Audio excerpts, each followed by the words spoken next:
පිටියට එන විට ප්‍රතිවාදී ආරක්ෂකයන් බිය වෙනවා. ඔහු පාපන්දුව ලබාගත් විට ලෝකයේ ලක්ෂ ගණනක් ඇස් ඔහු දෙසට යොමු වෙනවා. වේගය, ශක්තිය සහ ගෝල ලබා ගැනීමේ අසාමාන්‍ය හැකියාව නිසා අද ඔහු ලෝකයේ භයානකම ප්‍රහාරකාරයන්ගෙන් කෙනෙක්. ඔහුගේ නම හාලන්ඩ්. නමුත් මේ විශාල සාර්ථකත්වයේ මුල් පිටුව ලියවුණේ නෝර්වේහි පුංචි බ්‍රයිනි නගරයේදී.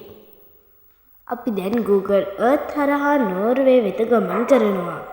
නෝර්වේහි නිරිත දිග ප්‍රදේශයේ රෝගලන්ඩ් ප්‍රාන්තයේ පිහිටි බ්‍රයිනි නගරයයි මෙය ඔසලෝ හෝ බේර්ගන් වැනි ලෝක ප්‍රසිද්ධ නගරයක් නොවේ.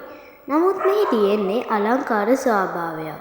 හරිත තනබිම්, ගොවිබිම්, සිසිල් සුළං සහ උතුරු මුහුදට ආසන්න පරිසරයක්.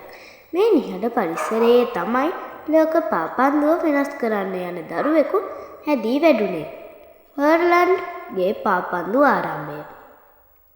බ්‍රයිනි කියන මේ කුඩා නගරයේදී හාලන්ඩ් ඔහුගේ පාපන්දු ගමන ආරම්භ කළා. බ්‍රයිනි F.K. පාපන්දු සමාජය තමයි ඔහුගේ පළමු පාපන්දු පාසල. මෙහිදී ඔහු කුඩා වයසේ සිටම පුහුණු වුණා. අනිත් ළමයි සෙල්ලම් කරන විට හාලන්ඩ් ගෝල ලබා ගැනීම, වේගය වැඩි කිරීම සහ තම හැකියාවන් දියුණු කිරීම ගැන අවධානය යොමු කළා.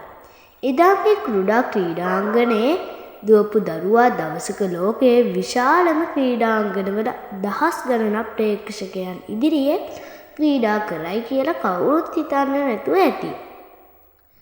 ජරෙන් ප්‍රදේශයේ බලපෑම බ්‍රයිනි පිහිටා තිබෙන්නේ ජරෙන් කියන ප්‍රදේශයේ.